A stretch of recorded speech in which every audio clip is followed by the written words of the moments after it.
많은 분들이 체질 개선에 대해서 물어보세요. 고혈압 환자든, 당뇨, 암 환자, 면역질 환자들 이런 분들이 대부분 그렇게 얘기를 합니다. 어떻게 하면 체질을 바꿀 수 있어요? 라고 물어봅니다. 체질 개선의 가장 핵심 포인트는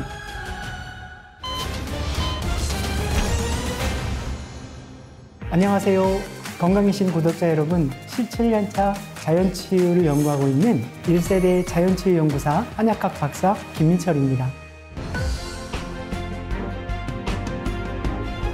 체질 개선을 말씀하시는 분들을 보면 공통점이 있는 것 같습니다. 어떤 질환이 있는데 여러 가지 시도를 하고 치료를 해도 반복을 하거나 잘 낫지 않기 때문에 결국은 방법이 없다 이렇게 생각을 하니까 체질부터 바꿔야지 이런 생각을 하시는 것 같아요.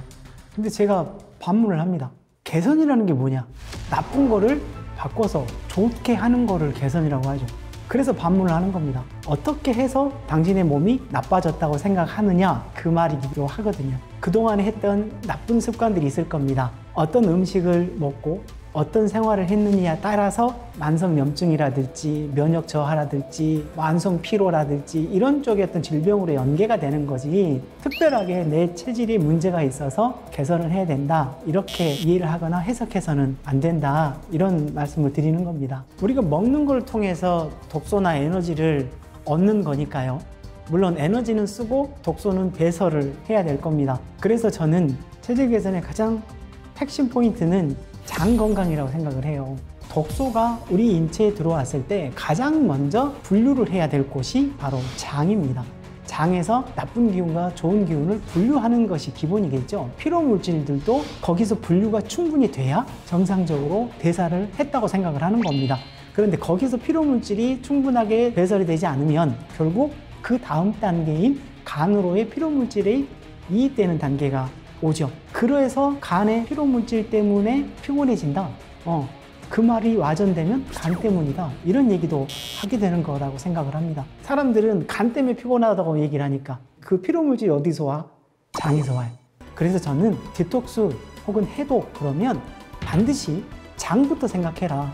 피곤해? 간 때문 아니야. 장에서 먼저 할 일을 충실하게 해.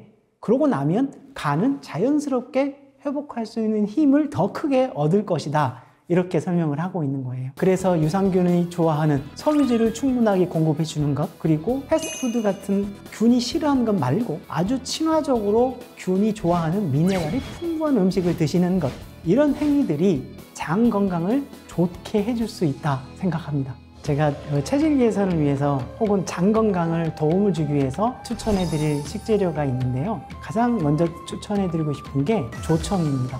조청을 주로 만드는 주 재료가 뭐냐면 보리를 싹을 틔우는 겁니다. 이걸 흔히 엿질금, 엿기름 이렇게 얘기를 하죠. 그것들을 잘 물에 치대서 뜬물처럼 물을 만들어내는 것, 이렇게 활용을 해서 만든 것이 식혜입니다. 엿질금을 좀 더 농축해서 만드는 거를 엿을 만들 수 있고 그 엿보다 좀 더 연한 거를 조청이라고 얘기를 하죠. 어렸을 때 아이들이 배가 아프다 했을 때 조청을 먹었던 기억이 있을 겁니다. 실제로 조청은 한의학에서 비위를 튼튼하게 하고 입맛을 돋게 하고 몸을 따뜻하게 해주는 이런 약성으로도 쓰고 있습니다. 아이들이 면역이 약해지거나 민감해져서 아토피나 가려움증에 노출될 때 조청을 따뜻하게 물에 풀어서 조청차를 먹게 하면 장 건강이나 면역 안정에 굉장히 큰 도움을 줄 수 있기 때문에 디톡스 있을 때 조청을 차로 마셔보는 것도 큰 도움이 될 거라고 얘기를 합니다. 디톡스 중에 다이어트에 대해서 관심이 있는 분들이 조청 그거 달아서 살찌는 거 아니야? 라고 생각할 수 있습니다. 그런데 식사 대용으로 바나나를 으깬 다음에 끓여보세요. 그리고 그 물을 조금 식힌 다음에 조청을 한 스푼을 타서 식사 대용으로 해보십시오. 충분히 포만감도 있고요. 에너지도 충만해요. 그러면서 장의 독성 물질 해독할 수 있는 디톡스 양분도 완벽하게 갖춰져 있는 바나나 조청차가 될 수 있습니다. 저녁 식사 대용으로 바나나 조청차를 매일같이 드셔보세요. 체중 감량 확실하게 성공할 수 있습니다. 그리고 또 하나, 연근 아시죠? 연근 조림도 있고 또 연근을 말려서 연근차도 만들 수 있습니다. 또 연근의 꽃을 피우고 난 씨, 그걸 연자육, 연밥이라고 하는데 이런 것들을 볶아서 차로 마시면 심신 안정에 굉장히 큰 도움을 줄 수 있어요. 그 다음에 세로토닌 분비도 왕성하게 해주는 또 특성도 있거든요. 그래서 스트레스 혹은 장 건강에도 도움을 줄 수 있는 그런 약재료 혹은 식재료로 소개해드리고 싶습니다. 잊지 마세요. 여러분들에게 권해드렸던 연근차, 조청차 따뜻하게 해서 꾸준하게 복용해 보십시오. 우리 몸을 개선하는데 큰 도움이 되실 겁니다. 암 진단을 받거나 수술하시면서 오셔서 하소연하듯이 말하는 내용이 있습니다. 술도 담배도 유전적 기질도 전혀 없는데 아무런 잘못이 없는데 암이 걸려서 억울해 하시는 그런 환자분들이 있습니다. 암이 왔다는 그런 하소연 들었을 때 생활 습관이나 어떤 원인들이 당신에게 암이라는 질병을 던졌습니까? 이렇게 물어보면 정말 모르겠어요. 내가 왜 암이 왔는지 전혀 모르겠어요 라는 분들이 또 많이 있습니다. 제가 볼 때는 그분들의 손이나 조건들을 살펴보면 그런 생각을 합니다.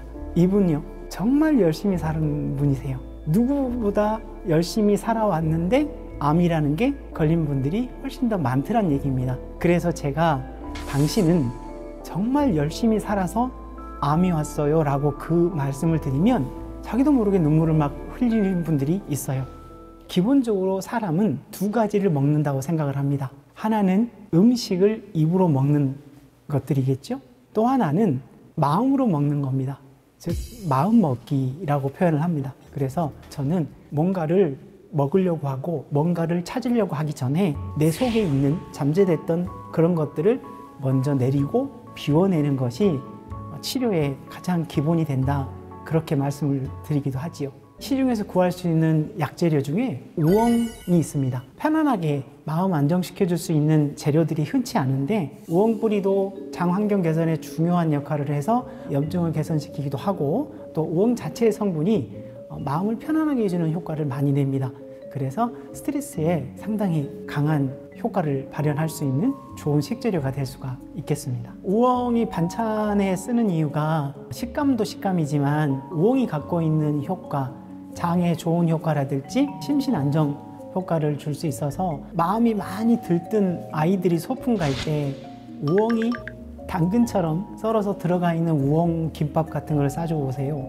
열심히 뛰어놀고 와도 집에서 편안한 숙면을 취하는 것을 또 볼 수도 있을 겁니다. 실은 활력도 많이 증진되는 게 느껴질 정도입니다. 그만큼 이 스트레스에 강한 회복력을 갖고 있기 때문에 그렇게 말씀을 드리는 거거든요. 함께 말씀드릴 수 있는 차를 끓여서 드시는 방법이에요. 건조해서 볶은 우엉 100g 정도만 가지고도 3리터의 물을 끓여서 드실 수가 있어요. 우엉차를 끓여서 드신다면 용량에는 큰 상관이 없다고 저는 생각을 합니다. 하루 종일 3리터를 다 드셔도 괜찮습니다. 우엉차를 드시면 아주 소변도 시원하게 잘 나오는 것을 확인할 수가 있거든요. 그래서 노폐물 대사에도 굉장히 큰 도움을 주고 있고 안정 효과도 많이 누릴 수가 있어서 우엉은 불면증 환자들에게도 도움이 되는 그런 약재료입니다. 그래서 남녀노소 누구나 드셔도 부작용이 없는 그런 좋은 식재료가 될 수도 있습니다. 저는 매일같이 우엉차를 일상에서도 복용하고 있습니다. 나이 드신 분들이 오시면 공통적으로 얘기를 하는 게 뭐가 제일 걱정이세요? 그러면 이렇게 대답이 돌아오죠. 나를 못 알아볼까 봐 걱정이요 라고 합니다. 그럼 제일 하고 싶은 게 뭐세요? 잠자듯이 죽는 거. 또 이렇게 말씀을 합니다. 그 이면에는 치매라는 질환은 나뿐만 아니라 우리 주변 혹은 내 주변 가족들에게 짐이 될 수 있다는 믿음이 있어서 그렇게 말씀들을 하시는 것 같아요. 치매가 오기 전에 전조 증상이 있을 때는 환자가 두렵습니다. 그런데 환자가 두려움을 느끼지 못할 때 가족들, 보호자들이 두려움을 겪게 되는 질환이죠. 그래서 무섭다고 생각을 합니다. 슬프게도 최근에는 조로성 치매, 즉 젊은 나이에 치매 환자들도 급격하게 늘어나고 있다는 통계들을 많이 보죠. 평균 65세 이하의 나이에서도 치매가 발현되고 있다. 이런 얘기를 들을 때마다 굉장히 저도 남의 일 같지가 않습니다. 환자들을 만났을 때 이 치매 전조 증상들을 많이 궁금해 하시거든요. 환자들이 나 치매 아닐까요? 라고 치매를 의심을 하거나 걱정을 하는 분들이 있는데, 그래서 그분들에게 뭐 때문에 그렇게 말씀하세요? 라고 물어보면, 요즘 내가 진짜 깜빡깜빡해요. TV에서 본 것처럼 냉장고에서 전화기를 찾아요. 한두 분이 아니에요. 음식을 만드는데 딸아이가 엄마 맛이 짜, 엄마 너무 달아, 왜 맛이 왜 이래? 라는 얘기를 자주 하게 돼요. 치매는 어느 날 갑자기 확 기억력이 없어지고 어느 날 갑자기 넘어지고 이러지 않거든요. 아주 천천히 옵니다. 평균 10여 년 전부터 신호를 계속 주는 그런 전조 증상들이거든요. 치매의 가장 대표적인 증상은 단기 기억을 많이 소실을 합니다. 뭐 이런 거죠. 아이고, 우리 아들이 중학교 1학년 때 뭐를 잘해서 상을 탔었어. 이건 잘 기억합니다. 그런데 그제 모여서 김장을 했던 거는 전혀 기억을 못합니다. 어떤 최근의 기억들이 소실되는 부분들이 상당히 많거든요. 일상에서 늘 해왔던 것에 대한 기억이 점점 사라집니다. 우리 집 현관문 비밀번호가 언뜻 기억이 안 납니다. 누구누구 얼굴이 갑자기 가물거리고 기억이 나질 않습니다.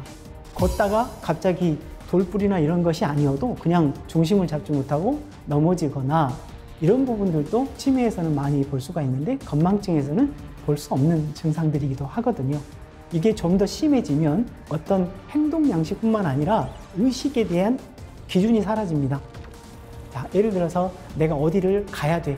그래서 기억이 나서 옷을 입고 나왔는데 한참 가다가 횡단보도 앞에서 멈춰 서 있습니다. 이 순간부터는 어디로 가야 될지 좌표를 설정하지 못하는, 그래서 치매는 건망증과 아주 다른 형태를 띠고 있습니다.